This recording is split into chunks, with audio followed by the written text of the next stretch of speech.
ربنا ما خلقت هذا باطلا سبحانك فقنا عذاب النار.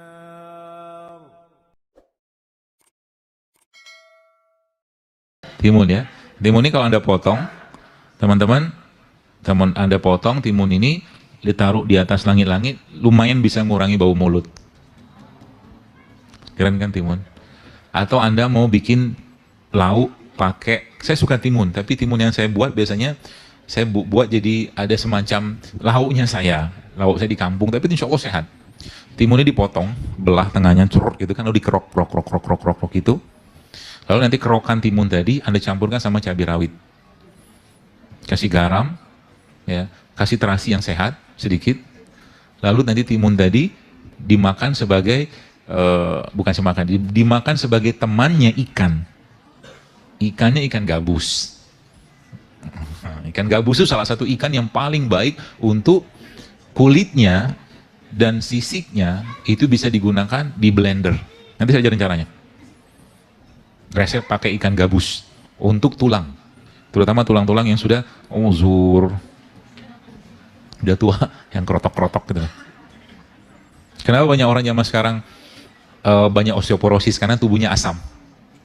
Asam gara-gara apa? Kebanyakan gula, kebanyakan nasi, kebanyakan minyak, kebanyakan tepung, itu asam semua tuh. Dan pikirannya pun asam.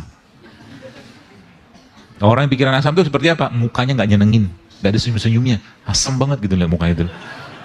Makanya bayi kan, kenapa bayi itu wajahnya nyenengin? Bayi 6 bulan, 0 sampai 6 bulan, karena dia minum ASI kan? Kenapa ASI? Karena ASI itu pH-nya alkalin.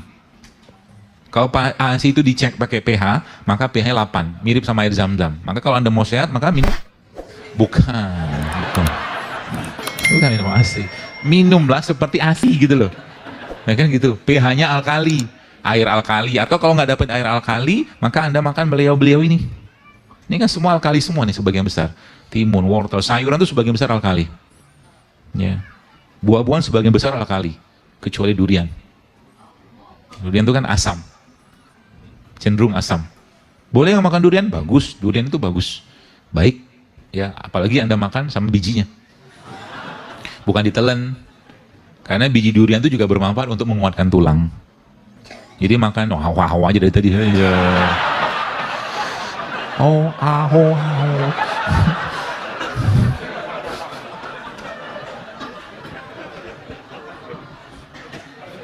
Iya, biji durian direbus, dikukus, kayak orang tua kita zaman dulu tuh, dimakan. Sebenarnya kalau saya ya, tadi saya di Purwakarta dikasih makan durian sama panitia. Saya makan, nggak banyak tapi kalau banyak saya tahu akibatnya ke badan saya, langsung ngomel dia, kembung, itu terus itu. Tadi saya makan tiga potong saya makan. Bukan 3 buah, 3 potong. Tidak apa, makan aja. Ya. Durian segede-gede gaban gitu, apa namanya itu tadi? Hah? Bawor. Durian itulah. Segede kalau kelapa digabungin 2 atau gitulah gede duriannya. Gede banget. Nggak tahu kalau durian Nabi Adam kayak apa sih, nggak tahu. Sama Adam kok gede banget kan? Gede banget ya. Nggak usah, itu intermezzo aja. Gitu ya. Pete bagus. Pete itu bagus. Jangan digoreng. Makan mentah. Kalau suka. Kalau nggak suka, saya nggak suka pare. Pahit itu nggak suka saya. Saya lebih cari yang manis-manis aja gitu. Ya. Tapi kalau memang butuh makan pare, misalkan ada yang kena diabetes, makan aja pare. Butuh kok. Ya, termasuk tadi yang saya bilang tadi ini kan, ini dipotong-potong, lupa tadi ini, yang ini tadi ini, potong, udah enggak, misalkan sebagian ada kukus, kayak ini kan dikukus nih, ya di steam, timun nggak usah, brokoli dikukus, kemudian okra ini juga bisa okra ini salah satu makanan yang bisa menekan rasa lapar juga nih, bagus nih, okra, ini okra kan? Nggak tahu, taunya apa? Okra, yang dikukus, mentah juga nggak apa-apa. Potong, ya. Lalu Anda campurkan sama sambal tadi itu loh. Asik? Dapat rasanya. Ada dapat manis, ada dapat asin, ada dapat pahit, ada dapat kecut, asamnya kan? Ada komplit semua. Itulah rasa yang terbaik bagi badan kita kalau sekali makan. Dapat semua rasa. Gitu loh. Jangan plain. Ya. Lalu minumnya apa? Minumnya kayak begini, bayangkan. Ini isinya apa nih? Wis. Ada kunyit, ada secang, ada pandan, ada apa lagi? Ada jahe, ada kayu manis. Ini kalau Bapak Ibu mulai rutinkan minum kayak beginian tiap hari, banyak terjadi perbaikan di sel-sel badan kita sebenarnya. Ya. Dan gampang kan? Modal begini kira-kira bikin berapa kali? 5.000 cukup nih. Ya kan? Daripada beli minuman kemasan. Kenapa? Sekarang kalau kita mau sehatkan negeri ini, kembalikan negeri ini ke apa-apa yang Allah tumbuhkan di sini. Gitu. Ya, orang tua kita zaman dulu mereka makan tepung. Mereka makan tepung tapi tepungnya non gluten, singkong. Ya kan? Singkongnya digoreng? Tidak, dikukus, direbus. Jadi nggak ada minyak kan? Mereka makan, minum teh, tehnya tawar. Gitu kan? Betul kan? Lihat, kebiasaan mereka itu sudah jelas dan mereka terbukti tahan banting. Itu kan nggak kayak manusia zaman sekarang, musim rambutan salah, duku salah, semua musim salah. Musim hujan nih, batuk pilek, mana ada ceritanya? Musim tetap ada terus gitu kan, kita nggak bisa beradaptasi dengan musim kalau bahasa saya. Kenapa nggak bisa beradaptasi? Karena tadi bahan baku di reseptornya, di enzimnya nggak dapat semua. Jarang makan asam amino, jarang makan serat, jarang makan sayur, jarang makan buah, jarang minum air putih, jarang minum madu, jarang makan kurma, jarangnya banyak yang lain. Ini makan pagi siang malam, itu aja gitu, nggak ada perubahan. Ya, kayak begini kan simple kayak begini. Diganti minuman di rumah. Ya, kalau Anda mau mau dikeringkan juga bisa. Ya, kayak begini. Dan itu amat sangat menyehatkan. Termasuk bagi yang susah, karena kan banyak orang yang susah tidur sekarang kan. Ya, saya pernah share waktu itu, ada salah satu resep yang saya share itu adalah menggunakan jahe dikasih pandan. Kalau mau sedampat sedikit lagi, tambahkan sedikit kunyit di situ. Jahe, kunyit sama pandan. Kalau bahasa saya jahe 1, kunyit 1,5, pandan secukupnya, itu bahasa bagian. Jadi misalkan jahenya 10 gram, kunyitnya katakanlah setengah bagian, berarti 5 gram, itu takaran. Jadi kalau misalkan jahenya misalkan segini, maka kunyitnya setengahnya. Itu kalau ada bahasa kayak begitu dipakai. Ya, biar nggak kita kan nggak punya timbangan di rumah gitu kan. Jadi pakai takaran feeling aja. Itu enak banget. Termasuk ini minuman kayak begini nih. Ya. Karena memang bahan baku kita itu di mereka-mereka ini. Orang Arab Saudi, ya orang yang tinggal di Saudi Arabia atau negara-negara Arab itu mereka nggak bisa tumbuh kayak begini dengan gampang kan. Ya sekarang dapat begitu banyak limpahan buah sayuran karena doa Nabi Ibrahim. Sehingga buah di sana berlimpah, segala macam buah ada. Ya, tapi nggak tumbuh begini di sana. Allah tumbuhkan di sana ini. Kurma di sana. Dan itu disebut dengan superfood. Asam amino ada, enzim ada, semua ada di sini. Ya, bukan asam amino, bukan enzim. Enzim itu sudah build up. Jadi vitamin, mineral, besi semua ada di sini. Maka kurma itu kalau kita bongkar emang kandungannya luar biasa. Dan salah satu makanan terbaiknya bagi pencernaan. Ya, jadi pagi-pagi itu coba biasakan makan kurma. Ambil sunnah nabinya, kalau Anda bisa dapatkan kurma ajwa 7 butir makan. Habis itu minum beginian, cukup kenyang, tenang aja. Gak usah banyak-banyak makan pagi, supaya nggak ngantuk. Ya, Anda baru makan kurma 7 butir, kayak tadi pagi saya makan 7 nih.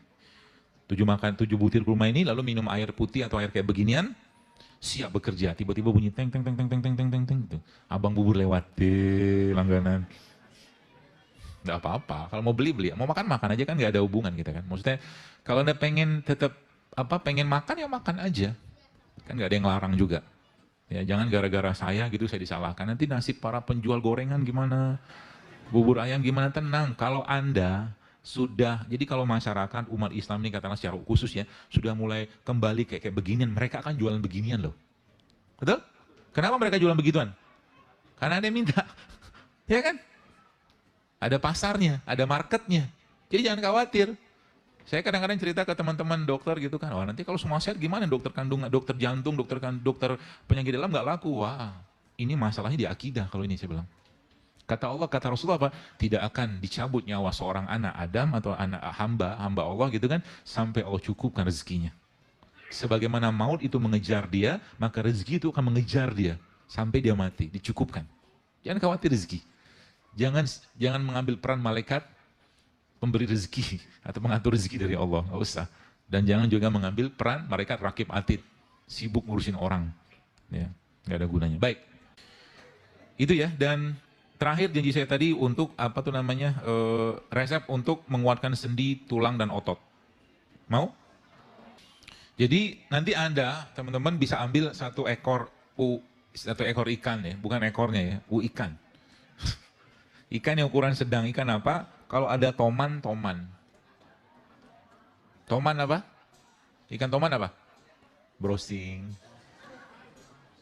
Ikan toman tuh dia kakak adik sama ikan gabus. Tapi bentuknya lebih serem. Gabus apa lagi? Nggak tahu juga gabus. Awas lo nggak tahu. Ikan gabus atau ikan toman.